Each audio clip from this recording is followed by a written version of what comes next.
Welcome back. So today is going to be another quick one, and it's going to be one of my ultimate favorite any time of the year treats.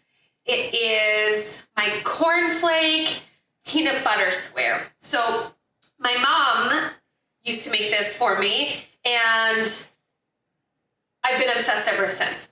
So you just need these few ingredients that we have here. It only takes you a couple of minutes. The longest part is going to be obviously waiting for everything to cool and harden up, but you won't be disappointed and it'll be worth the wait. So without further ado, let's get into it.